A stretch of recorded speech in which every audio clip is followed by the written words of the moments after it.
A dispute between the city of La Crosse and a mobile home park could result in a number of people having to find a new place to call home by the end of this month. News 8 Now's Allison Fergit has the story. Ken and Emily, I'm right near the River Crest Village, where at the end of the month, 6 homes could be evicted. And it's all due to safety concerns with the Pamel Creek Canal. Because this is really a wonderful bunch of people. Residents like Ginny Cryer have called the River Crest Mobile Home Park home for almost 2 decades. It was supposed to be their forever home. This was going to be it. I didn't plan to move anymore. I wanted to stay here for the rest of my life. But June 30th could be their last day in the park. The city of La Crosse owns the land the residents live on. For 25 years, the city leased the land to River Crest Village partners, who turned it into a mobile home park. In 2022, when the lease expired, River Crest Village partners showed interest in buying the property. The city said it would consider it and had the area assessed, including the nearby Pamel Creek Canal. Last August, La Crosse's Director of Engineering and Public Works sent a letter advising the city to keep the land. He also recommended there be a 100-foot buffer zone between the homes and the canal. That's needed for maintenance and for the possibility that it could fail. But many homes and garages are already within that area. Last October, River Crest Village partners signed a lease to last until June 30th. It was the same month they became aware of the buffer zone and evictions. We received that letter at the end of October by the time it got mailed to us. They didn't tell residents about the buffer zone until after the Common Council approved the lease this February. The reasoning on that was because we wanted to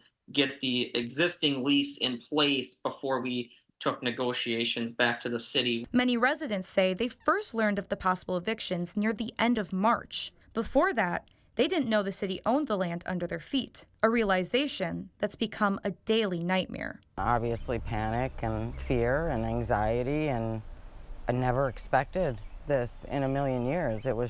I'm still in shock. We have no options. We thought this was going to be our forever home. It would also be a loss of security, safety.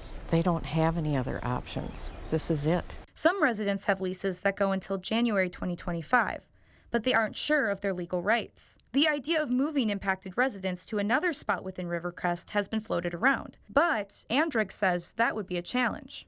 I think there's one lot that could accommodate one of the houses, but the other 5 that would be included in that lease parcel would not be able to move their house at the same capacity within the park that we have availability. The cost of moving to another mobile home park is also too expensive. I was kind of guessing, it's going to cost a lot of money to move it, maybe $10,000. And then somebody said, oh no, it would start at $30,000. But above that, residents say the canal doesn't need any work done. In 2022, when the city decided to assess the area, an engineer consultant from Spring Green found that the canal could withstand a 1,000-year storm event and that any joint deterioration is only cosmetic and does not affect the canal's overall structural integrity. I wish they would look at that again, look at that a little more carefully and decide if it's absolutely essential that they do it now. The resident city council member, Mark Newman, has proposed a resolution that could lead to another 1-year extension of the lease. But residents want more long-term guarantees. I think there's solutions there. I don't think that it's this complicated for a city the size of La Crosse, with a budget the size of La Crosse, to help out 6 low-income families from becoming homeless. The Common Council is set to consider the resolution on Thursday, June 13th. Reporting in La Crosse, Allison Fergit, News 8 Now. All right, thank you, Allison.